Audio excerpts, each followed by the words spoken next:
محترمه، رغم بصوا بقى ان الاهلي عنده نواقص في فرقته، ما عندوش مهاجم.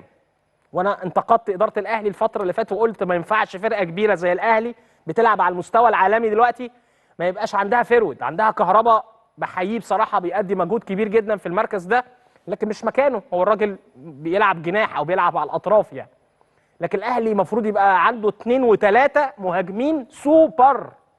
اي فرقه في العالم تقيله وبتلعب على مستوى عالي ومستوى عالمي ومستوى قاري لازم يبقى عنده 2 و3 في كل مركز، مستوى واحد، ده يخرج ده ينزل، الاثنين زي بعض. فدي نواقص. لكن رغم كل ده الاهلي بيقدم مستوى مميز. من الاخر الاهلي عالمي، مع احترامي لجميع الفرق المصريه. الاهلي عالمي في ادارته. كابتن محمود الخطيب ومجلس الاداره بيوصلوا النادي الاهلي ان هو يبقى بطل افريقيا لسنوات متتاليه ورا بعض. عالمي ان هو عنده احسن سكواد في مصر واحسن سكواد في افريقيا، رغم ان زي ما قلت لكم من شويه عنده نواقص، لكن عنده لعيبه تقيله. الاهلي من نوعيه الانديه اللي في قاره افريقيا اللي ما بيستغناش عن لعيبته، عنده قوام اساسي لا بيطوره كل سنه. شفنا السنه دي جاب امام عاشور بيطور، تمسك بالشناوي رغم ان كان عنده عروض كتيره جدا، تمسك بمحمد عبد المنعم رغم ان كان عنده عروض كتيره، تمسك بعلي معلول، بمحمد هاني، اضاف مروان عطيه السنه دي مع امام عاشور، قوى الفرقه، عنده قفشه، عنده بيرسي تاو، عنده حسين الشحات، عنده احمد عبد القادر، عنده لعيبه كتير، عنده رضا سليم المصاب، عنده طاهر محمد طاهر. كان انا مش عاجبني صفقه موديست طبعا، زي ما يعني في الاول كنت مبهور بموديست والاسم وكده، لكن لما اتفرجت عليه ما عجبنيش يعني. واضح ان هو مش خلاص يعني مش في حالته الطبيعيه او كبر في السن او كذا. لازم زي ما بنقول الايجابيات نقول السلبيات. فبقول لكم الاهلي عالمي حتى في قراراته، عنده قرارات، عنده ستايل. النادي الاهلي بيقدر يوصل فرقته للمستوى العالمي. دايما لما اجي اقارن او اعمل تقييم لنادي، بشوف هو فين، بشوف هو بيلاعب مين، بشوف هو المستوى ايه، بشوف هو بطل قارته ولا لا. فالاهلي عالمي، ما فيش كلمه تقول غير ان الاهلي عالمي بصراحه يعني. ده اخر كلام عندي. فالواحد سعيد. وكمان في حاجه بقى مهمه جدا انا لسه ما قلتهاش بس قلت اسيبها للاخر. الجمهور يحرك الحجر. جمهور الاهلي او حتى الجماهير المصريه اللي هي مش اهلاويه ولكن اللي كانت بتروح تشجع الاهلي، حتى الزملكاويه اللي كانوا بيشجعوا الاهلي، جمهور المصري رقم واحد الاهلي طبعا. يعني كاهلاوي لما النادي الاهلي بيلعب، جماهير الاهلي وفيها جماهير اخرى مش اهلاويه بس بتشجع، كنا بنشجع الاهلي في البطوله، انا بحييهم ان هم دول السند وهم دول الباور وهم دول القوه اللي بيدوها لاي فريق مصري في اي حته. جمهور مصر وجمهور الاهلي في البطوله دي وجماهير المصريه الاخرى اللي هي مش اهلاويه اللي ساندت النادي الاهلي في السعوديه، احنا حسينا ان احنا بنلعب في مصر بصراحه يعني. مسانده غير طبيعيه. اتفرج على الملعب مقفول ازاي، جماهير باللون الاحمر وبتشجع ازاي وبتآزر ازاي وبتساند ازاي وعندها ثقه في فرقتها ازاي. والله يا بخت لعيبه الاهلي بجمهورهم. الجمهور ده لما بيكون ورا اي فرقه لازم يكسر الدنيا. والناس عندها ايمان وثقه بالاهلي، بتلاعب بقى ريال مدريد، بتلاعب فلومينينسي، بتلاعب بالميراس، بتلاعب اراوا، بتلاعب اتحاد جده، عندهم ثقه وايمان بلعبتهم. وبحيي لعيبه الاهلي كمان ان هم رجاله ومركزين وعايزين يفرحوا جماهيرهم وبيلعبوا بقوه. فالمنظومه كلها حلوه، المنظومه كلها حلوه. انا بتكلم خلي بالكوا على الاهلي ثالث العالم، مش بتكلم على فريق عادي. ان ازاي انت كنادي تقدر تحافظ انت تبقى بطل قارتك وتحافظ رغم ان في دروبات بتيجي بتحصل وبتحصل في اي فرقه. وانتقدنا الاهلي على فكره الفتره اللي فاتت قبل كاس العالم وقلنا المستوى وحش في الدوري والمستوى وحش في دوري السوبر الافريقي، لكن انا كان عندي ايمان وثقه. قلت لكم هتشوفوا الاهلي في كاس العالم بشخصيه مختلفه خالص عن الدوري.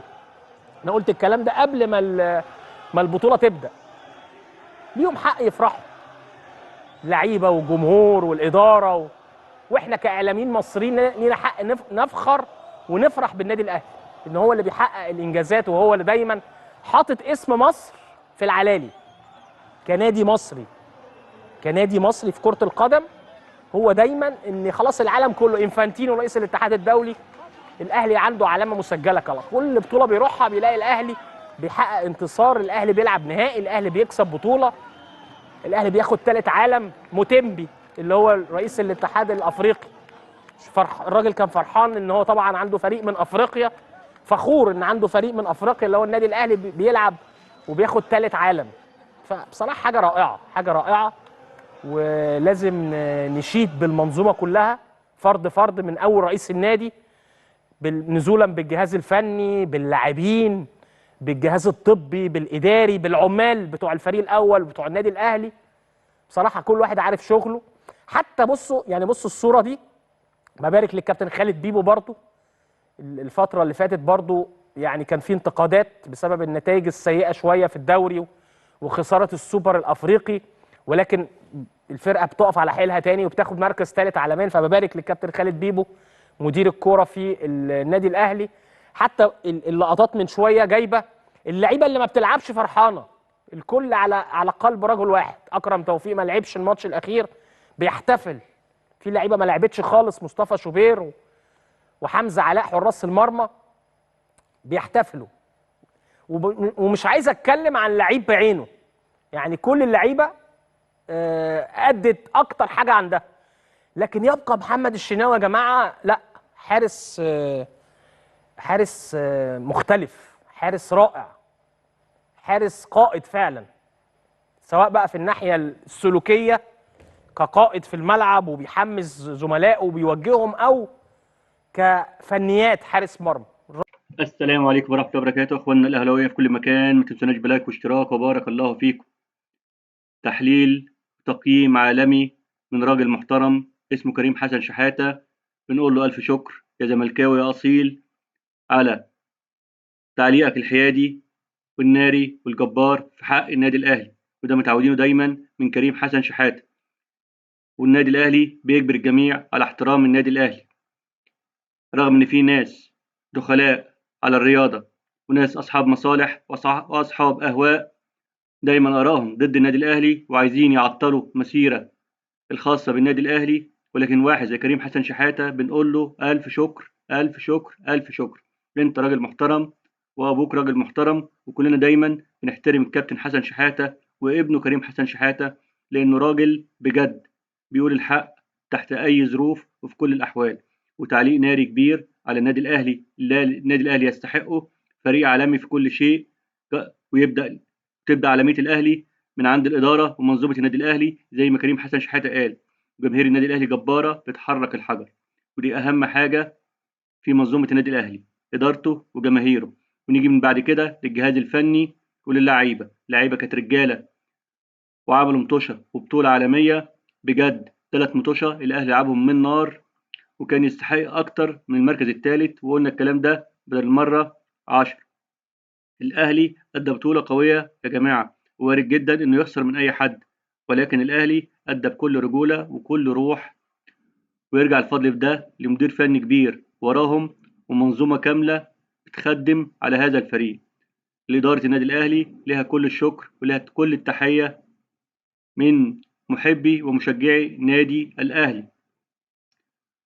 وكولر يستحق منا كل التقدير والاحترام، مدرب كبير وواعي، ولولا سوء التوفيق ولولا بعض النواقص اللي موجودة في الفريق وأهمها المهاجمين كان هيبقى لينا شكل وشأن تاني في هذه البطولة. لكن للأسف هو ده الواقع، ونتمنى في أقرب فرصة إدارة النادي الأهلي تتدارك هذا الخطأ اللي مسؤول عنه زي ما قلنا قبل كده لجنة التعاقدات الموجودة في النادي الأهلي، اللي حاسين إن هي ما بتقومش بالدور كما ينبغي. إن كنت أهلاوي أصيل، إن كنت محب الرياضة المصرية، اوعى تنسانا بلايك واشتراك، وبارك الله فيكم، ودون رأيكم في التعليقات. والسلام عليكم ورحمة الله وبركاته.